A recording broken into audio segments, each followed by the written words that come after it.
መጽሐፍ ቅዱስ የሚደግፈው የሥራ አይነት የሚለውን እናያለን። ባለፈው መጽሐፍ ቅዱስ የማይደግፈው ወይም በእግዚአብሔር ቃል የተወገደ የሥራ ስነ ምግባር እያየን ነበረ።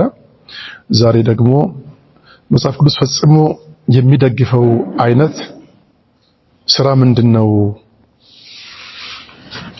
የሚለውን እናያለን። መጽሐፍ ቅዱስ የሚደግፈው የሥራ ስነ ምግባር መሪዎች ምን ይመስላሉ የሚለው አንደኛው ብታውቁት ነው፣ ትጋትና ታታሪነት ነው። ክርስቲያን ትጉ ነው፣ ክርስቲያን ታታሪ ነው። ተግተን እንሰራለን ማለት ነው። እንዲህ ይላል፣ የትጉ እጆች ትገዛለች፣ ስንፍና ግን ተገዢ ያደርጋል። የትጋትና የድካም አስፈላጊነትን አጉልቶ ያሳያል። በዚህ ቦታ ላይ ትጉ ሰዎች ሁሉ ጊዜ ይገዛሉ፣ ገዢ ናቸው።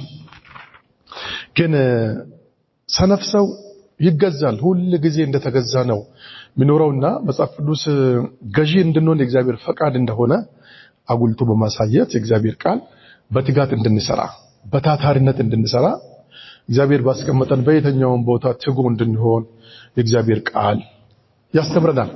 ትጋት በጣም ወሳኝ ነው። አሁን ዛሬ ዛሬ 8ኛ ክፍል ተፈታኞች ጀምረዋል፣ እያያችሁ ነው።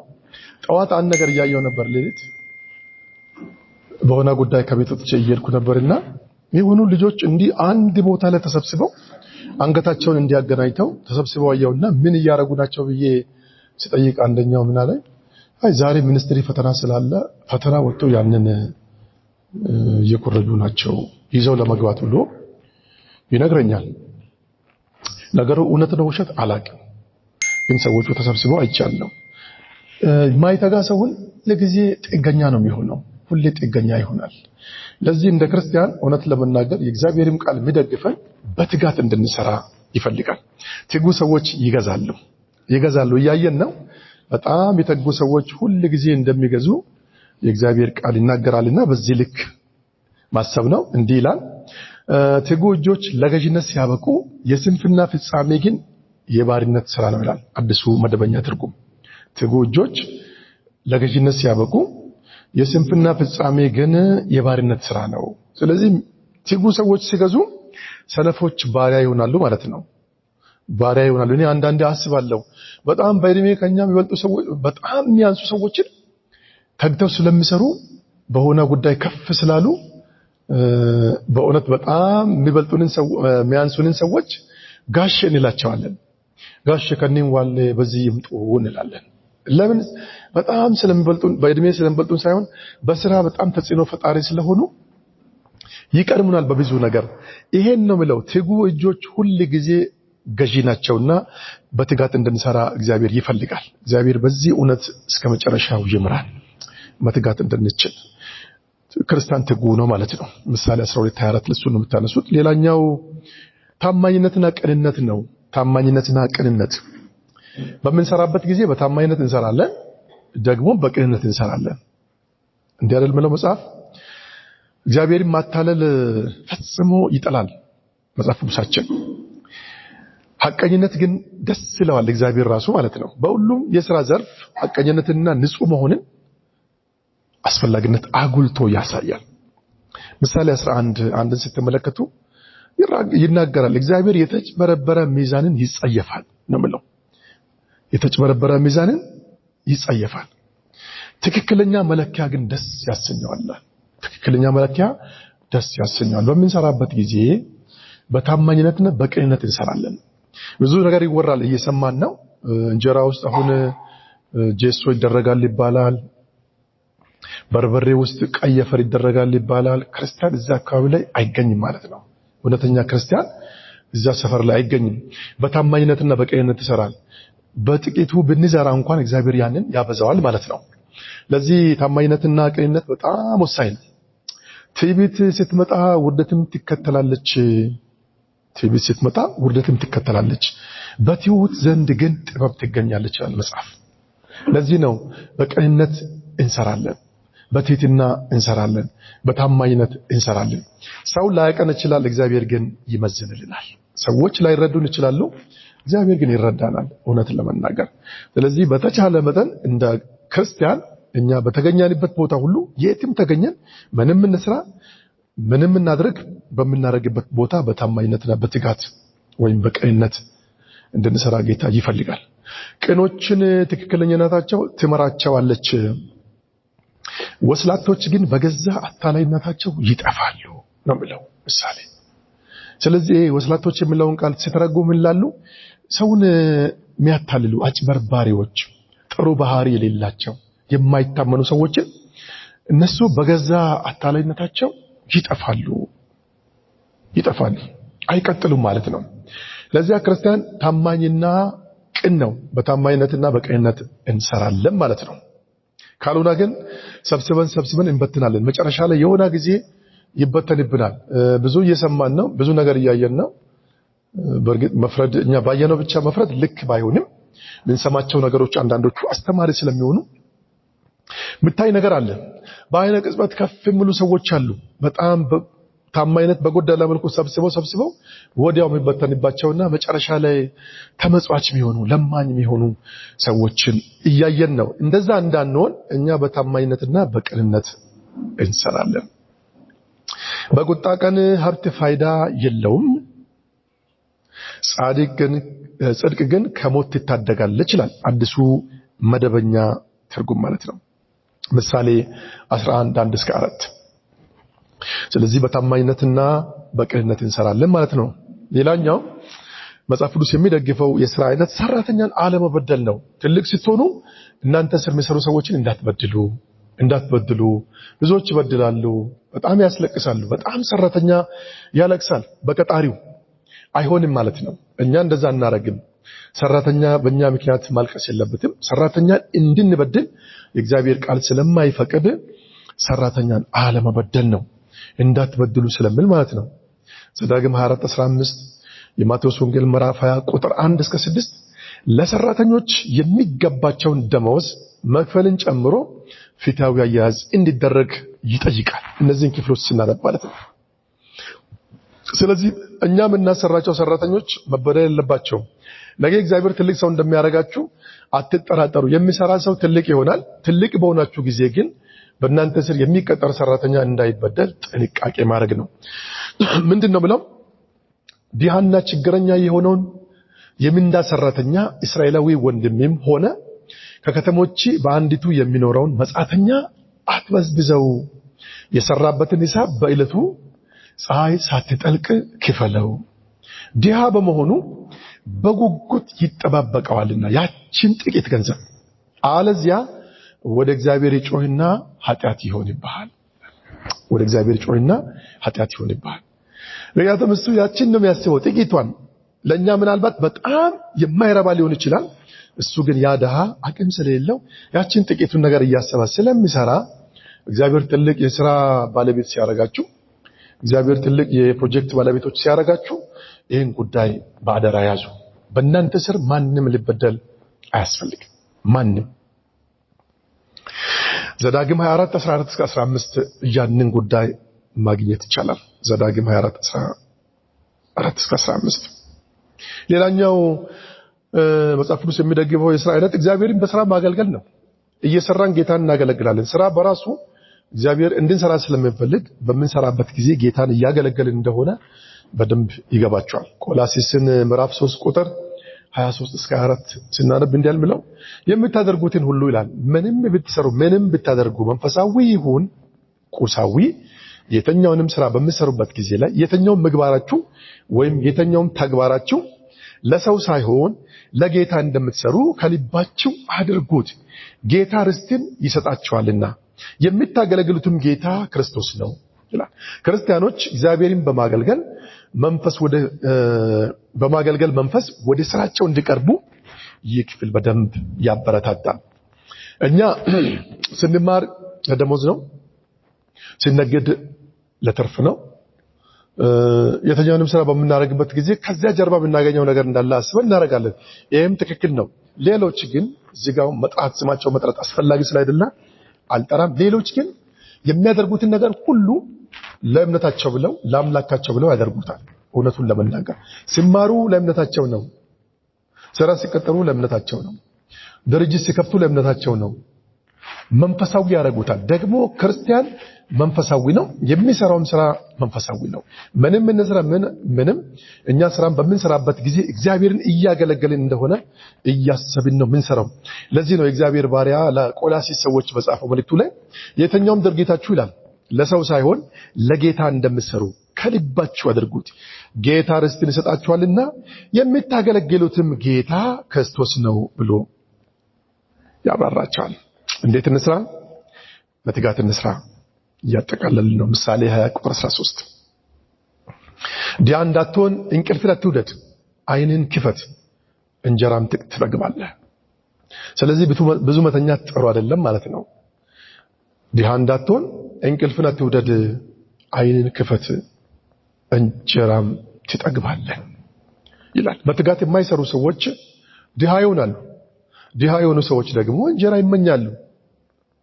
ይመኛሉ ባለፈው እያነሳን ነበር አይታችሁ እንደሆነ በአንዳንድ መኪናዎች ውስጥ ሲጻፉና ያለን ዝቅ ብለህ ከሰራህ ከፍ ብለህ ትበላለህ በርትተህ ከሰራህ ትበላለህ ካልሰራ ሌሎች ሲበሉ ታያለህ እያሉ ይናገራሉ መጽሐፍ ቅዱሳችን ደግሞ ይሄንን ቀድሞውኑ አስቀምጦታል እንጀራ ጠግቦ የሚበላ ሰው የሚሰራ ሰው እንደሆነ ያረጋግጣል ስንሰራ ጠግበን እንበላለን እውነት ለመናገር ምንም አይጎልብንም ማለት ነው ካልሰራን ግን እንመኛለን አብዛኛው ወጣታውን ለስራ ያለው ተነሳሽነት በጣም አነስተኛ ነው በአቋራጭ መበልጸግ ይፈልጋል ለዚህ ነው አለስፈላጊ ቦታዎች ላይ እየሄዱ ይመዘገባሉ እምነታቸውን ጥለው ሀብት ወደሚገኝበት ቦታ ይሄዳሉ ያሳዝናል እኔ በጣም ነው ማዝነው እንደኔም ሳስብ እንደ ህብረተሰብም ራሴንም ሳስገባ በእውነት እኛን ማይመጥን አካባቢ እየኖር እንደሆነ ማስበው ይሄንን ነው የሰፈር ነው ያልኳለው አስተሳሰብ ማለት ነው አስተሳሰብ ሰው ከሰራ እግዚአብሔር ይባርከዋል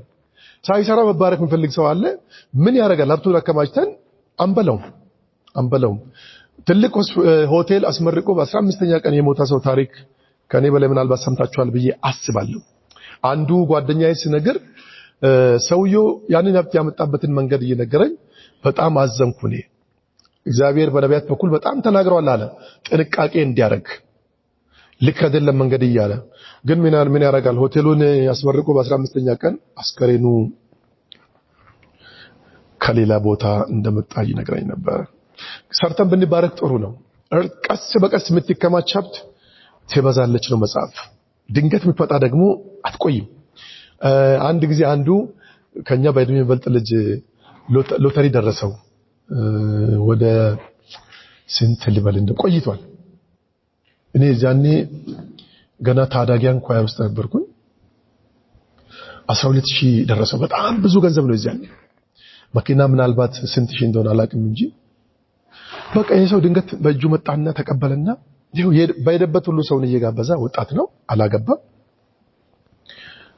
መጨረሻ ላይ ዛሬ ተመጽዋች ሆኖ ለማኝ ሆኖ ቀረ የዛኔ 12000 ማለት አዲስ አበባ ከዚህ 3 ብር ነው መሰለኝ ሰዎች ሲሄዱ በጣም አስፈላጊ ገንዘብ ነበር ሄደ ያለ ትጋት የሚመጣ ገንዘብ በኪሳችን ቢቆይ የሚቆየው ጥቂት ጊዜ ነው ግን በደንብ ሰርተን በደንብ ለፍተን በትጋት ሰርተን የምናገኘው ገንዘብ በውጫ መንገዱ ራሱ እየጠበባ ነው መጣው እኛ ጋር እንዲቆይ ሰማይ ይፈቅዳል ማለት ነው ስለዚህ ደሃ እንዳንሆን እንቅልፍ አንውደድ አሁን መባነን ነው ቤተክርስቲያን ቁጥር 1 ቃላው ቸርች በወንጌል ዘርፍ ወይም መንፈሳዊ ዘርፍ ላይ ይህ ጉዳይ ምናልባት አስፈላጊ ሆኖ ለእናንተ ሲቀርብ እውነት ለመናገር እንድትባኑ ነው እንድትነቁ ነው እንድትነሱ ነው ተመጽዋች እንዳትሆኑ ነው ሰው እንዳትለምኑ ነው እድሜያችሁ 18 ዓመት ደርሶ ከዚያ በላይ ሆኖ ገና በአባት ጥገኛ የምትሆኑ ከሆነ ጥሩ እንዳይደለ ስለገባቸው አስበው ሊሆን ይችላል ለዚያ እንቅልፍ መቀነስ ነው ተማሪም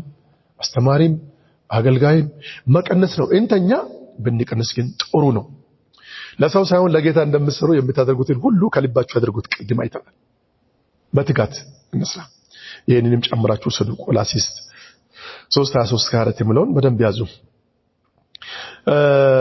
አንድ ሰው ዘመዶቹን ወይም በተለይ የቅርብ ቤተሰቡን የማይረዳ ከሆነ ሃይማኖቱን የካደ ከማያምን ሰው ይልቅ የባሰ ክፉ እንደሆነ አንደኛ ጢሞቴዎስ ምዕራፍ 5:8 ላይ እናገኛለን የሚተኙ ሰዎች የሚያንቀላፉ ሰዎች ይሄ ድል አይኖራቸው የመርዳት ድል አይኖራቸው ስለዚህ ስራችን ምንም ይሁን ምን እግዚአብሔር በትጋትና በሙሉ ልብ እንድንሰራ ይፈልጋል እግዚአብሔር በትጋትና በሙሉ ልብ እንድንሰራ ይፈልጋል ሰው ስራው ራሱ ተራ ተደጋጋሚውን አስፈላጊ ያልሆነ ሊመስል ይችላል። በሌላኛው ጽንፍ ደግሞ የማይቻል ሊመስልና ውጥረትን ሊያመጣ ይችላል። በእርግጠኝነት አንዳንድ የሥራ ሁኔታዎች ጤናማ ያልሆኑ ወደ ኋላ መተው ያስፈልጋቸዋል። እነዚያን መተው እየቻልን ሌሎቹን ግን ማስቀጠል ካልቻልን የሆነ ጊዜ ላይ እንደክማለን ማለት ነው። የሆነ ጊዜ ላይ እንደክማለን። ለዚያ በተሻለ መጠን ምንም አይነት ስራ ስንሰራ በትጋትና በሙሉ ልብ እንድንሰራ እግዚአብሔር ይፈልጋል። እኛ ግን እዚያ እስካለን ድረስ ለማንኛውም የሥራ ሁኔታ የቻልነውን እንድናረግ ተጠርተናል። ጌታን እንዳለቃችን አድርገን መስራት አለብን። ምክንያቱም በመጨረሻ የምናገለግለው ክርስቶስ እንደሆነ ሐዋርያው ጳውሎስ በደንብ ስለሚያትት ማለት ነው። የምናገለግለው ጌታን ነው የትም ብንሆን። የዚህ ትጋት ክፍል በቅንነት መስራት ነው። ይህ ማለት አለቃው ሲመለከት ጠንክሮ መስራት ብቻ ሳይሆን በቅንነት በታማኝነትና በሙሉ ልብ መስራት። እግዚአብሔርም በዚህ መንገድ ለሰራው ሰው መልካም ስራ ወይ መልካም ዋጋ ወሮታ እንደሚሰጥ ቃል ገብቷል። እዚያ ቅድም ባየነው ክፍል ኤፌሶን 6:8 ቆላስይስ 3:24 ላይ እግዚአብሔር ውለታ መላሽ እንደሆነ እግዚአብሔር እንደሚቆጥር እግዚአብሔር ለሰራነው ስራ ምላሽ ሊሰጥ እንደሚችል ተናግሯል። ስለዚህ በትጋት እንሰራለን። ባሪያዎች ሆይ ለክርስቶስ እንደምትገዙ በፍርሃትና በመንቀጥቀጥ በልባችሁ ቅንነት በስጋ ጌቶቻችሁ ለሆኑ ተገዙ። መገዛትን ስራ ስለሆነ ማለት ነው። ተገዙ። የእግዚአብሔርን ፈቃድ እንደሚያደርጉ እንደ ክርስቶስ ባሪያዎች እንጂ ለሰው ደስ እንደምታሰኙ ለታይታ የምትገዙ የምትሰሩ አትሁኑ ይላል እግዚአብሔር። ባሪያ እንግዲህ በትዕግስት እንስራ። ሁለተኛው እንዴት እንስራ? በትዕግስት እንስራ። ትዕግስት በጣም አስፈላጊ ነው እዚህ ቦታ። አንደኛው በትጋት፣ ሁለተኛ በትዕግስት እንስራ። ማንኛውም ነገር ሳታጉረመርሙና ሳትከራከሩ አድርጉ። ያውም ይላል በጠማማና በክፉ ትውልድ መካከል ንጹሃንና ያለ ነቀፋ ነውርም የሌለባቸው የእግዚአብሔር ልጆች ሆናችሁ እንደ ከዋክብትም በዓለም ሁሉ ታበሩ ዘንድ ፊልጵስዩስ 2:14-15። ስለዚህ አናጉረመርምም። ስራ ጀምረን ባሰብነው ልክ ስራ ላይሄድ ይችላል። ተርፍ ጠብቀን ላናተርፍ እንችላለን። ምናልባት ውጤት ጠብቀን ውጤታማ ላንሆን እንችላለን ወዲያው። ስለዚህ የዛን ሰዓት በጣም ትዕግስት ያስፈልገናል። ለዚህ በትዕግስት መስራት አንዱ የክርስቲያን ባህሪ ነው። ለዚህ ነው አንዳንድ ሰዎች በአመት ውስጥ 20 እና 30 ስራ ይጀምራሉ፣ እየጀመሩ ይተዋሉ። ውጤታማ አንሆንም። ያለፈው ሮብ ቀን ከአላባ እየተመለስን አንዱ ሾፌር መንገድ ላይ ያገኘኝና አብረን እንድ ብሎ አብረን እየመጣን ነበር በሱ መኪና። ስለ አንድ ሰው አንስቶ ያወራ ነበር። እውነቱን ለመናገር ስለ ጓደኛው ከሌላው ጓደኛው ሲያወራ ምንድነው አለው? ይሄ ሰው ከኛ በላይ ይሳካለት ነበር፣ ግን አንድ ስራ ይጀምራል፣ ሳይሳካለት ሲቀር ጥሎ ይሄዳል። እንደገና ይቀይራል። ዛሬ ከኛ በታች ሆኖ ያለው በዚህ ምክንያት ነው ይልና ትዕግስት በጣም አስፈላጊ እንደሆነ ያወራ ነበር። ስራን ስንጀምር ትዕግስት የሚጠይቁ ማአት ነገሮች አሉ። ስለዚህ በትዕግስት እንድንሰራ የእግዚአብሔር ፈቃድ ነው። ክርስቲያን እጅግ በሚፈተንበት በዚህ ክፉ ዓለም ስራ በሚሰራበት ጊዜ ወደ እውነተኛው ስኬት ለመድረስ ትልቁ ቁልፍ ነገር ትዕግስት ነው። ይፈትነናል። ቻለም ፈታኝ ናት። በዚህ ክፉ ዓለም የተኛውንም ስራ በምንሰራበት ጊዜ ወደ እውነተኛ ስኬት ለመድረስ በእውነት ትዕግስት ይጠይቃል። እንዲህ ይላሉ አባቶቻችን፣ የቸኮለ ጅብ ቀንድ ነክሳል እንዲሉ መጣደፍና መናደድ ጥሩ አይደለም። እንቸኩላለን። እኛ ዛሬ ማለት ጥሩ አይደለም። ስራ እንሰራለን። እግዚአብሔር የመሪ አምላክ ነው። ቀስ ብሎ ይባርከናል። እግዚአብሔር በአንድ ጀንበር የሚያፈስ በረከት የለውም። በስርዓት ግን ይባርከናል። ለዚህ ነው እሱ ራሱ እኛ ያንን የሱን ፈለግ እንድንከተል ፈልጎ በአንድ ሰከንድ መፍጠር የምችለውን እነዚህን ፍጥረታት በሙሉ በመሪ በቅደም ተከተል ፈጠራቸው። በአንድ ሰከንድ ተናግሮ ማድረግ ይችል ነበር። ትዕግስት በጣም ጥሩ ነው። እንዳንቸኩል ስራ በምንሰራበት ጊዜ ልንታገስ ጥሩ ነው። እንዴት ነው የት ነው የምንታገሰው የሚለውን ደግሞ የምናየውናል። የቸኮላ ውሃ የታገሰ እርጎ እንዲሉ እውነተኛ ሰራተኛ ነገሮች ቀኝ እስኪሰጡና ዓላማው እስኪሳካ ድረስ ምላጭ ይውጣል ይላሉ አባቶቻችን። ምላጭ መዋጥ ማለት የመጨረሻ ትዕግስት ማለት ነው። ወደ አሰባችሁበት ቦታ እስኪደርሱ ድረስ ነገሮች ቀኝ እስከሚሰጡ ድረስ ትዕግስት በጣም ወሳኝ ነው። ምላጭ መዋጥ ምላጭ ባለፈው አስተናል አንድ አባታችን ብለዋል ምናልባት አንብባችኋል ብዬ አስባለሁ the power of success የሚለው መጽሐፍ ጽፈዋልና ምን ይላሉ የስኬት ቁልፎች ብለው ከጻፉት መካከል አንደኛው ትዕግስት ነው አንዱ 3P የሚባል ነገር አለ prayer አለ preparation አለ presentation አለ application አለ እነዚያን ሁሉ ግን ጠቅልለው በቅንፍ ውስጥ አድርገው ትዕግስት ብለውታል እነዚህ ሁሉ ወደ ስኬት ሊመጡ የሚችሉት ሰው ታጋሽ ሲሆን ነው አንቸኩልም ስራ በምንሰራበት ጊዜ በቃ በአንድ ጀንበር ይሄ ነገር ማለቅ አለበት በሚል ኮንሰፕት መቀጠል የለብንም ለዚያ ታጋሽ ሰው ከእርጎ ጋር ይገናኛል የሚቸኩል ሰው ግን ከዋጋ ብለዋል አባቶቻችን ለዚያ ነገሮች ቀኝ እስኪሰጡ ድረስ አላማችን እስኪሳካ ድረስ ታጋሽ መሆን ምላጭ የማወጣ ኃይል ትዕግስተኛ መሆን አይታችኋል አንዳንድ ሰዎች ያሰቡትን አላማ እስኪያሳኩ ድረስ የስድብ ናዳ ሰው የፈለገውን በጀርባ በእነሱ ላይ እስኪያወሩ ድረስ ሰዎች የፈለጉትን ያፋቸውን ቆሻሻ እስከሚጨርሱ ድረስ አንዳንድ አባቶች አንዳንድ ሰዎች ታጋሽ ናቸው ምክንያቱም በዚያ ትዕግስት ውስጥ ሆነው ወደ አላማቸው ስለሚጓዙ ማለት ነው እኛም ወደ ስኬታችን እስከምንደርስ ድረስ ወይም ነገሮች ቀኝ እስኪሰጡ ድረስ እውነት ለመናገር ታጋሽ እንሆናለን እግዚአብሔር በትዕግስት ይባርካል በአንድ ጀንበር ብዙ ለውጥ ስለማይመጣ በጥቂት ግን ለውጥ ሊኖር ስለሚችል ትዕግስት ጥሩ ነው አንዴ ባለፈው እዚህ ነገር ከሆነ አላውቅም አንድ ጊዜ አንድ ልጅ አገባሉ ምስት አግብቶ ዛሬ ማታ ነው የተጋቡት ከዛ በሚቀጥለው ቀን ጧት ተነሱ ደበድባታል ማለዳ ዝም ብሎ ደበድባታል ከዚያ አዲስም ስለሆነች አታለቅስም አትጮይም ማለት ነገሩ እየከበደ ሲመጣ መጮህ ጀመረች አሉ በኃይል አሁን እየሞትኩ ነኝ ብላ ከዛ ሰዎች ወጡና ምንድነው ብለው መሃል ላይ ገብተው ካገላገሉ በኋላ ጉዳዩ ወደ እሷ ቤተሰብ ደረሰ ሁለቱም ቤተሰብ ቁጭ አለ መሃል ላይ ሌሎች ሰዎች ገቡ ምንድነው ችግሩ ገና ማታ ተጋብታችሁ ዛሬውኑ በዚህ ማለዳ ብለው ሲጠይቁ ልጁ እንዲህ ብሏል አሉ እኔ እሷን ያገባኋት ልጅ አብረን እንወልዳለን ብዬ አይደል እንዴ ለምንድነው ማትወልደው ማታም አብረን አደልን ለዚያ ነው የቀጠቀጣት አሉ ማታ አግብቶ ጠዋት ለምን አልወለደችም ብለው እዚያ ይሄን ከሰሙ በኋላ ከአስታራቂ ሽማግሌዎች አንዱ ልጁን ወደ ጓሮ ወሰዱዋል ወደ ማሳ ጊዜው ክረምት ነው አሉ ወደ ማሳ ወስደው እዚህ መሬት ላይ የተዘራ ነገር ምን አለ ብለው ጠየቁት ጤፍ ነው ይላል ነው መቼ ነው የተዘራው ትናንት ወዲያ በዚህ በሰርግ ፕሮግራም መካከል በእውነት እሺ ዛሬ ለምን አልበቀለም ስሉ እሱማ በሳምንት አለም በቅለው ገና ቆይቶ ይበቅላል አላል ነው ጤፍ እንኳን ሳምንት የሚቆይ ከሆነ ያንተ ምስት ልጅ ለመውለድ ጊዜ አያስፈልጋትም ወይ አንተ ተሳስተሃል ተመለሳሉና ይዘው ሄደው ከሷ ይቅርታ ተቀበለ ይባላል አንዳንድ ሰው የዚያን ያህል የሚጣደፍ ሰው አለ በጣም ጥድፊያ ጥሩ አይደለም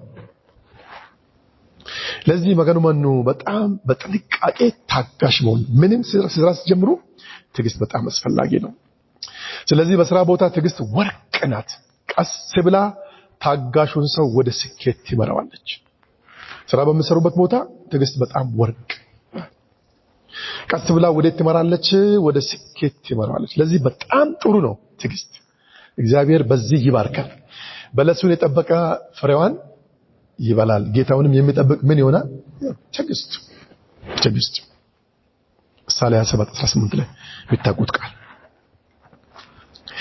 በትዕግስት መስራት ነገሮች መጥፎ ሲሆኑ ሳያጉረመርሙ ወይም ሳይጨቃጨቁ ስራውን መምራት ይጠይቃል ይህ ባህሪ በትክክል ወደ ስኬት የሚመራው የባህሪ አይነት ነው ጭቅጭቅ ሳያስፈልግ ትዕግስት የእውነተኛ ስኬት ሁሉ ቁልፍ ነገር ናት በጣም ቁልፍ እንደሆነች ያወራሉ አባቶቻችን ለምሳሌ ኤድሰን ታይለር ታውቃላችሁ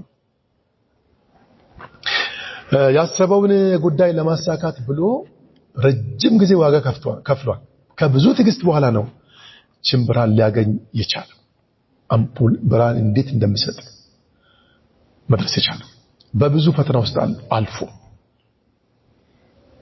የታገሱ ሰዎች እውነት ለመናገር ውጤታማ ይሆናሉ። አንደኛውም 14 ሪሰርች ሰርቶ 14ቱም ሪሰርች ተቃጥሎበት በብዙ ትግስት ውስጥ አልፎ ግን ያንን 14ቱን ሪሰርች እንደገና መልሶ አግኝቶ ዛሬ በዓለም ላይ ታዋቂ እስኪሆን ድረስ ትልቅ ስራ የሰሩ ሰዎችም አሉ።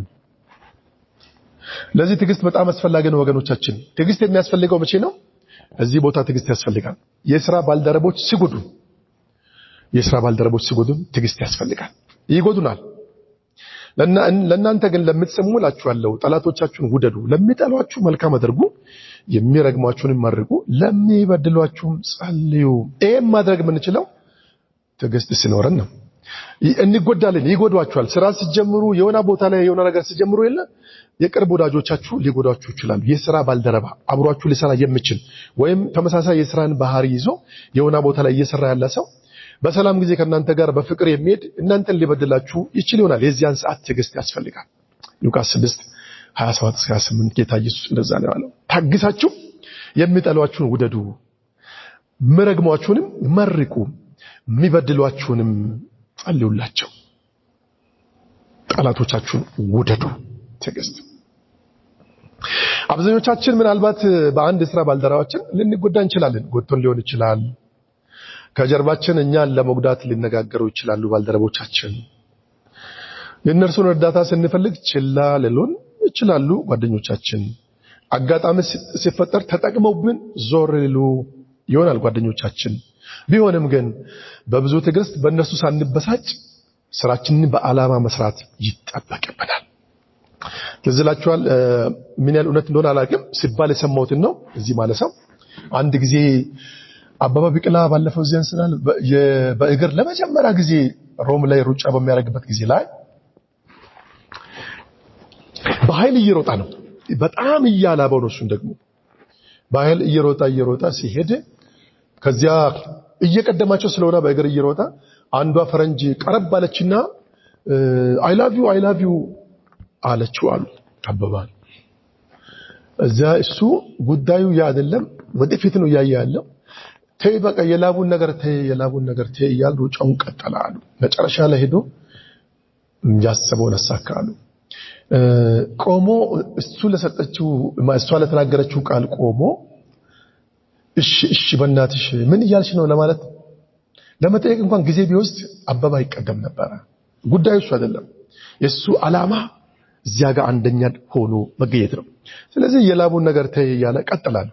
ስለዚህ እኛም ዓላማችንን ያሰብን ወደ ስኬታችን ለመድረስ በጣም ታጋሽ መሆን አለብን። መሐል ላይ ማአት ፈተናዎች ይኖራሉ። አለቆች ሲበድሉን እንታገሳ። እናንተ አገልጋዮች ሆይ ለደጎችና ለገሮች ጌቶቻችሁ ብቻ ሳይሆን ለክፉዎችም በፍጹም አክብሮት ታዘዙ ይላል። ስራ ስንጀምር ብዙ አለቃ አለብን። ሲጀምሩ የትኛውም ስራ አለቃ ይኖረናል። የዚያን ሰዓት እነሱ ቢበድሉን እንኳን እኛ በትዕግስት ነው የምናልፈው። ክፉ ሰርታችሁ ብትቀጡና ብትታገሱ ምን ምስጋና ይኖራችኋል? ነገር ግን መልካም ስራ ሰርታችሁ መከራ ብትቀበሉና ብትታገሱ ይህ በእግዚአብሔር ዘንድ ምስጋና ያስገኝላችኋል። ስለዚህ ብዙ ትዕግስት ያስፈልጋል እያለ ነው እግዚአብሔር ባለ። የተጠራችሁትም ለዚህ ነው። ምክንያቱም ክርስቶስ ስለእናንተ መከራን የተቀበለው የእርሱን ፈለግ እንድትከተሉ ምሳሌን ሊተውላችሁ ነው ይላል። ለዚህ እንታገሳለን። መገንመን ትዕግስት በጣም ወሳኝ ነው። አለቆች ሁሉ ጊዜ ፊታዊ አይሆኑም። አንዳንድ ጊዜ ጠያቂዎች፣ አንዳንድ ጊዜ ሐሳብነት የጎደላቸው ወይም ደንታቢስ፣ አንዳንዴም ከልክ ያለፈና አንዳንዴም ተራና ጨካኞች ሊሆኑ ይችላሉ። የዚያን ሰዓትም እንታገሳቸዋለን። ፊታዊ ላይሆኑ ይችላሉ። አንተ ትንሽ ስራ እየሰራ ብዙ ገንዘብ ልትጠየቅ ትችላለህ። ግብር ማለት ነው። በጣም ትልቅ ስራ እየሰራ በጣም ትንሽ ገንዘብ ግብር ቢጠየቅ ሰው ሊኖር ይችላል። አንተ ትንሽ ሆነ እነሱ ትንሽ ስራ እየሰራ በጣም ብዙ ቢጠይቁ የዚያን ሰዓትም ትዕግስት ጥሩ ነው። ታግሰን እኛ ወደ ዓላማችን እንጓዛለን ማለት ነው።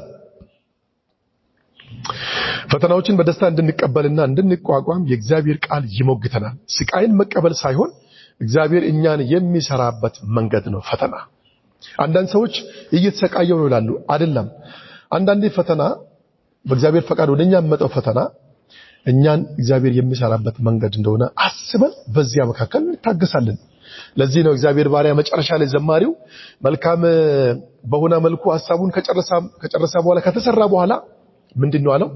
ሥርዓትን ማር ዘንድ ያስጨነቀኝ ለምን ሆነልኝ? ለመልካም ሆነልኝ ይላል። እግዚአብሔር ትዕግስትን ለማስተማር ሲፈልግ ይፈትነናል።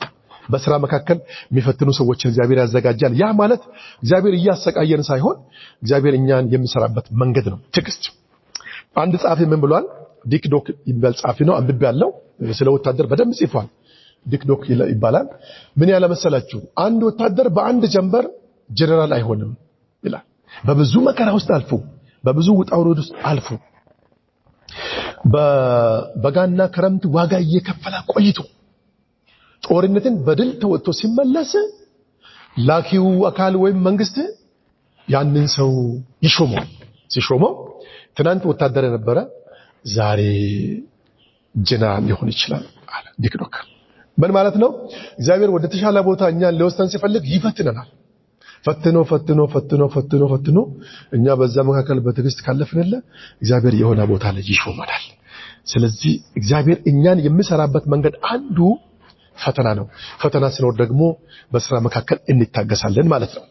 ወንድሞቼ ሆይ የእምነታችሁ መፈተን ትዕግስትን እንዲያደርግላችሁ አውቃችሁ ልዩ ልዩ ፈተና ሲደርስባችሁ እንደ ሙሉ ደስታ ቆጠሩት። ያዕቆብ መልእክት 1:2-3። እሺ ሽን ተናግረን እንጨርስ። ግን የምንሰራው ለምንድን ነው ብለን እንጨርስ። እያጠቃለልን ማጠቃለያ ነው። ለምንድን ነው የምንሰራው? ለምንድን ነው ማጠቃለያ? ሁሉንም ሰብሰብ አድርገን አንደኛ እግዚአብሔር ሰራተኛ ነበር፣ እኛም እንሰራለን። እግዚአብሔር ከሰራ እኔና እናንተ ማንሰራበት ምንም ምክንያት የለም። ዘፍጥረት ምዕራፍ 2:2 ላይ እግዚአብሔርም የሰራውን ስራ በሰባተኛው ቀን ፈጽሞ ይላል። እግዚአብሔር ሰርቷል፣ እኛም እንሰራለን። ሳትሰራ ትባረካለህ ብሎ የሚናገር ሰው ካለ ከእግዚአብሔር ቃል ውጪ ነው። አንዳንዶች ሰው በመናገር እንደሚባረክ የሚያስተምሩ አሉ። ደግሞም እያየን ነው፣ እየተገናኘን ነው። ስህተት ነው። እግዚአብሔር ራሱ ከሰራ እኔና እናንተ ለምን እንሰራለን? እንሰራለን። እግዚአብሔር ራሱ ሰርቷላ። ያንተና የኔ አምላክ የሰማይና የምድር ፈጣሪ አልፋና ኦሜጋ የመጀመሪያና የመጨረሻ የነበረው ሞት ማያውቀው እግዚአብሔር ከሰራ ዋይ ኖት እኔና እናንተ ለምን እንሰራ? ለምን? ምንድነው ምክንያቱ? አትሰሩም ብለው የሚያስተምሩ ሰዎች ካሉ እነዚያ የሐሰት አስተማሪዎች ናቸው። እንድንሰራ የእግዚአብሔር ፈቃድ ነው። እግዚአብሔር ፈቃድ ነው። እንሰራለን። እግዚአብሔር ሰራተኛ ነበረ፣ እንሰራለን። እሱ ሰርቷል፣ እኛም እንሰራለን። በር ዘግተው ዝም ብለው ትንቢት የሚናገሩላችሁ ሰዎች ካሉ እነዛን ሰዎች ከቤት አስወጡና ስራ ጀምሩ። ትንቢት ጥሩ ነው፣ ስራ የሚከለክል ትንቢት ጥሩ አይደለም። አንዳንዶች በዚህ ከተማ ደሃ የሆኑት እግዚአብሔር ስለረገማቸው ሳይሆን ስራ እንዳይሰሩ የሚከለክል ትንቢት ሰምተው በቃ ጌታ አትስራ ብሎኛል እኔ ቁጭ ብዬ ነው የሚባረከው ብለው ያላቸውን እየወሰዱ ያው አባቶቻችን ይናገራሉ አይደል? ገንዘብ ፈሳሽ ነው ይላሉ። ባንክ ላይ ያለው እየፈሰሰ ያልቅና መጨረሻ ላይ ደሃ ይሆናሉ። ከዚያ በኋላ ከእግዚአብሔር ጋር ጥላቻ ውስጥ ይገባሉ። ስለዚህ ወገኖቼ ጌታ ራስ ሰርቷል፣ እኛም እንሰራለን፣ በደንብ እንሰራለን። የማይሰሩ ሰዎች ተጎጂ ናቸው። ሁለተኛ ስኬትንና በረከትን ለማግኘት እንሰራለን። ስኬትና በረከት የሚመጣው በስራ ነው። ዘፍጥረት 24:1 ላይ ማጠቃለያ አብርሃምም ሸመገለ በዘመኑም አረጀ፣ እግዚአብሔርም አብርሃምን በስራው ሁሉ ባረከው ይላል። ስለዚህ እንሰራለን። ለምን? ስኬትና በረከት በስራ ይመጣል። እኛ እንሰራለን፣ እግዚአብሔር ይባርከናል። በእውነት እግዚአብሔር ይርዳል። ካላስቸገርኳችሁ እስቲ እቺን ቃል በለው፣ እኔ እሰራለሁ እሱ ይባርከኛል በለው። በእውነት እኛ እንሰራለን። ከዚህ ምሽት ጀምሮ ማቀድ ነው ለመስራት። አሁን ጉዞችን መቀነስ ነው፣ ወሬ መቀነስ ነው፣ ከካፌ መውጣት ነው። ምናልባት ካፌ የምታበዙ ሰዎች ካላችሁ ውጡ። ከስልክ ውስጥ መውጣት ነው። እኔ የሚያሳዝነኝ ሌሎች እኛ ላይ ገንዘብ ይሰራሉ። ኦንላይን ላይ ገብተው እኛን ያስገቡና በእኛ ላይ ገንዘብ ይሰራሉ። እኛ ሞኞች አይደለን? እነሱ በእኛ ላይ ገንዘብ እየሰሩ እኛ ቁጭ ብለን የኛን ዘመንና የኛን ጊዜ እንገላለን። እነሱ እኮ ገንዘብ ይሰራሉ በእኛ ላይ። ሞኙ የኛ ወጣት እኔና እናንተ ሞኞች ማታ 4 ሰዓት ጀምረን እስከ ማታ 9 ሰዓት ላይ ከነሱ ጋር ቁጭ ብለን እናወራለን። እነሱ እኮ ይከፈላቸዋል። አንተ እዛ በቆየ ልክ ያንተ ቁጥር በጨመረ ልክ እነሱ በደንብ ያገኛሉ። በዶላር ይከፈላቸዋል። ግን ደግሞ ሞኙ የኔና የናንተ ወንድም እኔና እናንተ የኔና እናንተ እህት እውነት መስሏት እዛ ያጨበጨቡ ጌታ እግዚአብሔር ሆይ እኛን መልሰን። ያሳዝናል። ከዚህ መውጣት ነው። ተጠቀሙ ሚዲያ፣ ግን ደግሞ ቀንሱ። አንተም የሚጎዳ ሚዲያ ምንም አይጠቅምም። እኛ ደሃ የሆነው እግዚአብሔር ስለረገመን ሳይሆን ስለማንሰራ ነው። በሁሉም ወደ ኋላ የቀራ ነው በዚህ ምክንያት ነው። እግዚአብሔር እንድንሰራ ይፈልጋል። እሱ የመሪ አምላክ ነው። ስንሰራ ይባርከናል። ስኬትና በረከት በተስፋ አይመጣም፣ በእምነትም አይመጣም፣ በስራ ነው የሚመጣው። ስራ እየሰራ እግዚአብሔር ይባርከኛል ብላይ ማመን ነው። ካልሆነ ስራ የሌለው እምነት ነው የሚሆነው። ዝም ብለን ቁጭ ካልን በቃ ጌታ ይባርከኛል ቃል ክዳን አለኝ ለኔ ብለን ቁጭ ካልን ስኬትና በረከት እንደመጣ እንዳታስብ። አሁን ሚራክል መኒም ተጀምሯል። አንዳንዱ እኮ በስራት ይቶ በከዚህ በኋላ የምንጭንቅ ነው ብሎ አንባሪቾ ሄድና 3 እና 4 ቀን ጾምና ጸሎት ጸልዮ እነዚህ ሚራክል መኒ የሚያባዙ ሰዎች ጋር ይሄዳሉ። እኔ አጋጥሞኛል እንዲያነሳው ስራ ቁም እዛ ጋር ሄዶ በቃ ገንዘብ እንግዲህ ለሱ ይሰጣል። ሄድና በአካውንት ገንዘብ ይገባል ተብሎ ይመጣል። እዛ የገባ ገንዘብ እዚህ ጋር ሲመጣ የለም። ገንዘቡ ክፋቱ እሱ ነው። እዛ ጋር ይገባና እዚህ ሲመጣ የለም ገንዘብ። እግዚአብሔር መንፈሱን ይምታው። ምታት ነው ምታት። ወዳጅ እግዚአብሔር ይባርካል። እኔ አምናለሁ እግዚአብሔር የሚባርከው ስንሰራ ነው። ስለዚህ ስኬትና በረከት በስራ እንጂ በተስፋ አይመጣም፣ በእምነትም አይመጣም። እየሰራን እግዚአብሔርን ተስፋ እናደርጋለን። እየሰራን በእግዚአብሔር እንታመናለን። በዚያ መልኩ እግዚአብሔር እኔና እናንተን ይባርከናል። ስሙ የተባረከ ይሁን። ሌላኛው ለምንድነው የምንሰራው? ማህበረሰብን ለመጥቀምና ለለውጥ እንሰራለን። ለውጥ እንድመጣ እኔና እናንተ ካልሰራን ማህበረሰቡ አይጠቀም። አሁን እኮ ማደር የምንችልባቸው ቤርጎች፣ መጠቀም የምንችልባቸው ካፌዎች፣ እረፍት የምናደርግባቸው ቤቶች እኮ የተከፈቱት በሰሩ ሰዎች ነው። ያልሰሩ ሰዎች ዛሬም ለማህበረሰብ ብዙም ለውጥ ጥቅም እያመጡ አይደለም። እውነቱን ለመናገር እንደውም ተደብቀው ያኛው ቀኑን ሙሉ የሰራውን እነሱ ማታ ለመዝረፍ ፕሮግራም ያወጣል። ያኛው ለፍቶ ሲሰራ ይሄኛው ለመስረቅ ፕሮግራም ያወጣል። እንዴት ብናደርግ ይሻላል ብሎ በተዘጋ ቤት ውስጥ ገብቶ ማህበረሰብን ለመጥቀም እና ለውጥ እንዲመጣ እኔና እናንተ እንሰራለን። በደንብ እንሰራለን። እግዚአብሔር ወደ ስራ መንፈስ ይምራል። ሌላኛው ለምንድነው የምንሰራው? ራሳችንን ችለን እንድንኖር ከጥገኝነት ለመውጣት ጥገኛ ላለመሆን እንሰራለን።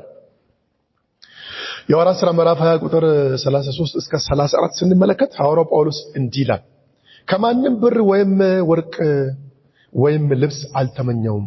እነዚህ እጆቼ በሚያስፈልገኝ ነገር ለኔና ከኔ ጋር ላሉት እንዳገለገሉ እናንተው ታውቃላችሁ። እኔ ከሄድኩ በኋላ ግን በሰው ላብ የሚኖሩ የሚያድሩ ሌቦች ይመጣሉ። በዚህ መልኩ ስለሚበዘብዟችሁ እናንተ መንጋችሁን ጠብቁ ብሎ ለኤፌሶን መሪዎች ሐዋርያው ጳውሎስ ምክር ሰጣል። ሰው ራሱን ችሎ ለመኖር ሊሰራ ግድ ነው። ካልሆነ እንመኛለን። የሰረቀ ከእንግዲህ ወዲህ አይስረቅ ነው የምለው። ሰው ራሱን ችሎ ካልኖረ ይሰርቃል። በእውነት እኔና እናንተ እንዲህ በእድሜ ከፍ ብለን ደርሰን እድሜ ከ25 በላይ ሆኖ ዛሬም በአባት ጥገኛ የምትሆን ከሆነ አባትን ማገዝ ማችል ከሆነ እርግጠኛው አወራለሁ ጥሩ አይደለም። እኔ ያሳዝነኛል የኔና የእናንተ ህይወት ምንም ሳይጎልብን መስራት ስለማንፈልግ ጥገኞች ነን። ትናንትም ጥገኛ፣ ዛሬም ጥገኛ፣ ነገም ጥገኝነት ጥሩ አይደለም። ስለዚህ ራሳችንን ችለን ለመኖር እኛ ልንሰራ ግድ ነው። ሁለተኛ ተሰሎንቄ ምዕራፍ 3 ከቁጥር 7 እስከ 12 ቤተልሔም ነው እንዴት እንደምናገር እነዚህ አጉል ተስፋ ላይ ቁጭ ብለው ስራ ጣልተው ያሉ ሰዎችን የእግዚአብሔር ባሪያ እንዴት እንደሚሞግታቸው ማየት ትችላላችሁ። ስለዚህ ራሳችንን ችለን ለመኖር እንሰራለን። ሌላኛው ለክፉ ቀን ቀለብን ለማከማቸት እንሰራለን። ክፉ ቀን አለ፣ መስራት ማንችልበት ጊዜ አለ። ነገ ኢየሱስ ካልመጣ በእድሜ ከቆየን ካልሞትን በእድሜ ከቆየን እንደክማለን። የደከምን ጊዜ ዛሬ የሰበሰብነውን ነገር ነው ነገ እንበላው። ክፉ ቀን አለ፣ መሮጥ ማንችልበት፣ መንቀሳቀስ ማንችልበት ክፉ ቀን አለ። እኔ አሁን እዚህ ተከራይቼ የምኖርበት ግቢ አንድ እናት አሉ። እግዚአብሔር ባርኳቸዋል፣ በልጆቻቸው ተባርከዋል። ዛሬ እሳቸው መንቀሳቀስ አይችሉም። ኢቭን ለመቀመጥ ለመሄድ በብዙ ድካም ነው የሚሄዱት። ተቸግረው ሄደው ቁጭ ይላሉ። የዚያኔ እግዚአብሔር በሰጣቸው እድል ልጆቻቸውን ባያግዙ፣ ባያስተምሩ፣ ባይተጉ ዛሬ ምን ይውጣቸው ነበር? የት ይሄዱ ነበር? እንዴት ይኖሩ ነበር? ስለዚህ ለክፉ ቀን ቀለብን ለማከማቸት እንሰራለን። ክፉ ቀን እንዳለ አስቡ። ምሳሌ ምዕራፍ 12 27 6-8 ገብረ ጉንዳን መብሏን በበጋ ታሰናዳለች፣ መኗንም በመከር ተሰበስባለች ይላል። ክረምት ስለማይመች ክረምት ላይ የሚመገቡትን መኖ በጋ ላይ ያሰናዳሉ። አይመችማ። ነገ ስናረጅ እኛም ስንደክም አቅማችን ሲከዳ ዛሬ ያለው ሁሉ ነገር ይከዳል። እድሜያችን እየጨመረ ባይደልክ እውነት ለመናገር እየደከምን ምን ሄደው የሆነ ወቅት ለኛ በጣም ብርቱ ነበርን። ዛሬ ደግሞ እየደከምን ነው፣ ወደፊትም እየደከምን እንላለን። ሲተፑ እንደዚያ ነው ሰውነታችን የተሰራበት። የዚያን ሰዓት ዛሬ የሰረነውን ዛሬ ያከማቸነውን ቀለብ ነው የዛን የምንበላው። ዛሬ ዝም ብለን ከዞር ይለለ የዛን እንቸገራለን። መንገድ መውጣታችን አይቀርም። ያሳዝናል። በሰው እጅ እንወድቃለን። 10 ብር ከሰው ለማግኘት እዚህ ጋር ያለው ትልቁን ህንጻ እንወጣለን ተቸግረን እየተደገፍን። ወተን ደግሞ ምናልባት ሰው ላይ ሰጠን ሁሉ ይችላል። የዚያን ሰዓት ዋጋ እስከምንከፍል ዛሬ እንተጋለን። ጠቢብ ሰው ነገውን ዛሬ ይገነባል ወገኖቼ።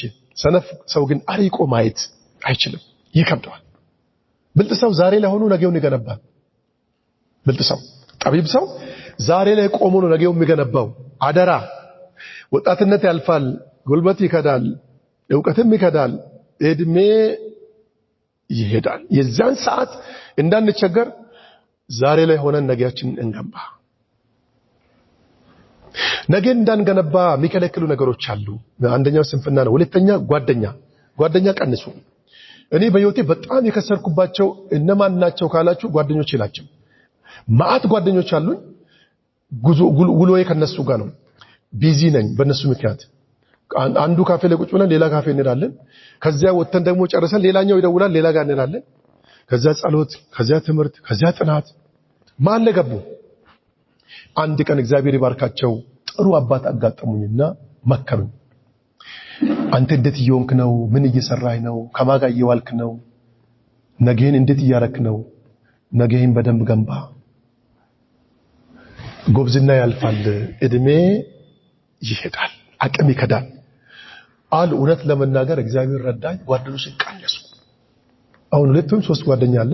እነሱን ቀንሼ በጣም ስደብረኝ ስደክመኝ ደውላለሁ። ከነሱ ጥቂት ጓደኞች አሉኝ፣ 2 ወይም 3 ሻይ ቡና ከነሱ ጋር እላለሁ። ጓደኛ ቀንሼ ተጠቀም። ጓደኛ ገመድ ነው፣ ወደ ኋላ ይገፋችኋል ከዓላማችሁ። ጓደኛ ያስራችኋል፣ ገመድ ነው። ሰው ደግሞ በወዶ ነው የሚታሰረው። በተለይ ከአጉል ጓደኛ ራሳችሁን ጠብቁ። አይጠቅማችሁም። አንደኛ በእድሜያችሁ ይጫወትባችኋል። አንዳንድ ብልጥ ጓደኛ አለ፣ በጣም ብልጥ፣ የራሱን ነገ እየገነባ ያንተን ነገ የሚያበላሽ ጓደኛ አለ። ጥንቃቄ አድርጉ። እውነት ለመናገር እኛ አብዛኞቻችን ወደን ታስረናል፣ ወደን ታስረናል። ይሄንን ዛሬ መቀነስ ነው። ጓደኛ ይጎዳል፣ አጉል ጓደኛ ይጎዳል። ለሥራ ማያነሳሳችሁ ጓደኛ ዛሬ ማታ ሰርዙ ከስልካችሁ ላይ። ለጸሎት፣ ለአምልኮ፣ ለቅንነት፣ ለታማኝነት ማያነሳሳችሁ ጓደኛ ካለ እሱን ቀንሱ። መቀነስ ነው። በጌታ በኢየሱስም በዚህ ምሽት መቀነስ ይሆንልን። አይጠቅምማ። ነገ ሲትወድቆ አባትና እናት ወንድም እህት የተወሰኑ ጊዜ ካንተ ጋር ይጓዛሉ። ዛሬ ጓደኛዬ ነው ብለህ አንተ ጊዜ ሰጣው፣ ስራህን ጥለህ ትምህርትን ጥለህ ሳይሌንት ማድረግ ይቻላል? የሰጣው ሰው የለክ፣ ነገ ይበድላል። አንድ ጥቂት ደቂቃ ካንተ ጋር አብሮ መቆየት ይከብደዋል። ጥሎ ነው የሚሄደው። የዚያን ሰዓት ብቻዬን ነው የምትቸገረው። ስለዚህ ብልጥ ሰው ዛሬ ላይ ቆሞ ነገውን ይገነባል። ለክፉ ቀን ቀለብ ለማከማቸት እንሰራለን። የሚሰሩ ሰዎች ጨምሩ። አልጨረስንማ፣ በደንብ ጨምራችሁ ስሩ። እኔ አይመለከተኝም የሚል አይኖርም። በዚህ ጉዳይ ላይ መሮጥ ነው እስከምንደክም ድረስ ያን እናረጋለን። ያንን እናደርጋለን። ወላጆቻችንና ዘመዶቻችን በሚያስፈልጋቸው ጊዜ ለመርዳት እንሰራለን። የኔና እናንተ ወላጅ ከኔና ከናንተ፣ የኔና እናንተ ዘመድ ከኔና ከናንተ ያስፈልገዋል። ሐዋርያው ጳውሎስ አንደኛ ጢሞቴዎስ ምዕራፍ 5:8 ላይ ልጁን ጢሞቴዎስን ሲመክር እንደዛ ነው አለው። ነገር ግን ለእርሱ ስለሆኑት ይልቁንም ስለ ቤተሰቦቹ የማያስብ ማንም ቢሆን ሃይማኖትን የካደ ከማያምን ሰው ይልቅ የሚከፋ ነው። ምን ማለት ነው? ቤተሰቡን እንዲያግዝ አነሳሳ፣ ሚከረው። ቤተሰቡን ደግሞ እንዲያስብ፣ እንዲረዳ፣ እንዲሰራም አነሳሳው፣ አበረታተው ይላል። ስለዚህ እኛ በደንብ ከሰራን ወላጆቻችን እናግዛለን። ካልሰራንስ በእነሱ ጥገኛ እንሆናለን። እስከ መቼ? ያሳዝናል። ለዚህ ነው ብዙ ቤት ላይ ወላጅና አባት ይገዳደላሉ። ዘመዶቻችን የሚያስፈልጋቸው ጊዜ አለ። የዛን ሰዓት ለመርዳት እኔና እናንተ መስራት ነው። ዛሬ ምናልባት የወላጅ ጥገኛ የሆነ ወጣት ካለ፣ ጎልማሳ ካለ፣ በተለይ ከ25 ዕድሜ ከፍ ያለ ሰው ካለ በእውነት ቆም ብሎ ቢያስብ ይሻላል። ማአት የሥራ ዕድል አለ። ያንን ቢፈጥር ጥሩ ነው። ቤተሰብን ለማገዝ ስራ ትልቅ መሳሪያ ነው። በመጨረሻ ለልጅ ልጆቻችን ውርስ ለማስቀረት እንሰራለን። ወደፊት እናገባለን፣ እንወልዳለን። ያላገባችሁ ያገባን ወልደናል፣ እያሳደግን ነው። እነሱ ከኛ የሚፈልጉት ነገር አለ። እነሱን እንዳይጨነቁ የሆነ ነገር ለነሱ አስቀርተን ለማየት ልንሰራ ግድ ነው። ምሳሌ 12:13-22 ላይ ጻድቅ ሰው ለልጅ ልጆቹ ያወርሳል። ጻድቅ ሰው ለልጅ ብቻ ለምለው ለልጅ ልጆቹ ያወርሳል ለምለው ጻድቅ ሰው እናንተን እንጂ ያላችሁን አልፈልግምና ወላጆች ለልጆች እንጂ ልጆች ለወላጆች ገንዘብ ሊያከማቹ አይገባቸውም። ወደፊት ለምትወልደው ልጅ ገንዘብ ዛሬ እንድታከማች መጽሐፍ ቅዱስ ያዛል። ስለዚህ ጳውሎስ ምን ይላል? እኔ እኮ ከናንተ ምንም አልፈልግም፣ ይልቁን ወላጅ ለልጆች ያዘጋጃል እንጂ ለወላጆች ገንዘብ ሊያከማቹ ልጆች አይጠበቅባቸውም። ምን ማለት ነው? እኔ ነኝ ለእናንተ መትጋት ያለብኝ። እንድትባረኩ የእናንተ ስጦታ በአፍሮዲቱ በኩል ተቀበልኩ እንጂ ለፊልጵስዩስ ምዕመናን ተቀበልኩ እንጂ እኔ ከናንተ ምንም ፈልጌ አይደለም። ለኔ በመታረጉት ግን እንዲበዛላችሁ በስሌት ውስጥ ገብቶ እንዲበዛላችሁ ፈልጌ ተቀበልኩ እንጂ እኔ ምንም ከናንተ ምፈልግ አይደለም የሚለው ኮንሰፕት እዚህ ጋር ይደግማል። እናንተን እንጂ እኔ ምንም ሌላ ነገር አልፈልግም ይልና እኔ ወላጃችሁ ነኝ፣ አባታችሁ ነኝ። እኔ ለእናንተ አዘጋጃለሁ እንጂ እናንተ ለኔ ልታዘጋጁ አይጠበቅባችሁም። ይህ ማለት ለልጅ ልጆቻችን ውርስ ለማስቀረት እኔና እናንተ እንሰራለን ማለት ነው። ጨርስን። ይህ ቃል በጌታ በኢየሱስ ስም 30 60 100 በእኔና በእናንተ ሕይወት ይፍራ። እንጸልይ።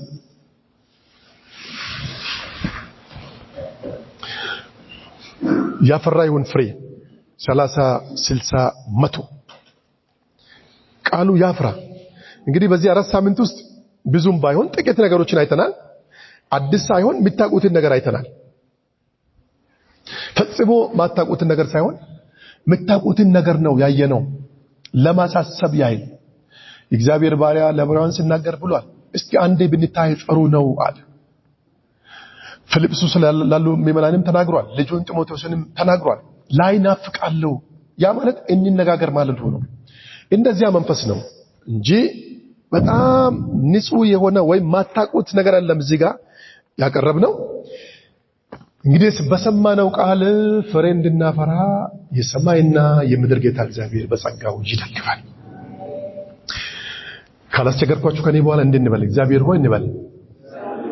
በሚቀጥለው ዘመኔ ማድረግ የሚገባኝን ማድረግ እንድችል የሚረዳኝ ያንተ ጸጋ በእኔ ላይ ይፍሰስ። አንተ ወዳሰብክልኝ ቦታ እንዳልደርስ ጣልቃ የሚገባ ማንኛውም ነገር ከኔ ከዘመኔ የተከለከለ ይሁን። እንዲሰራ መንፈሴ ያነሳሳኝ የሥራ ሰው አድርገኝ። አሜን።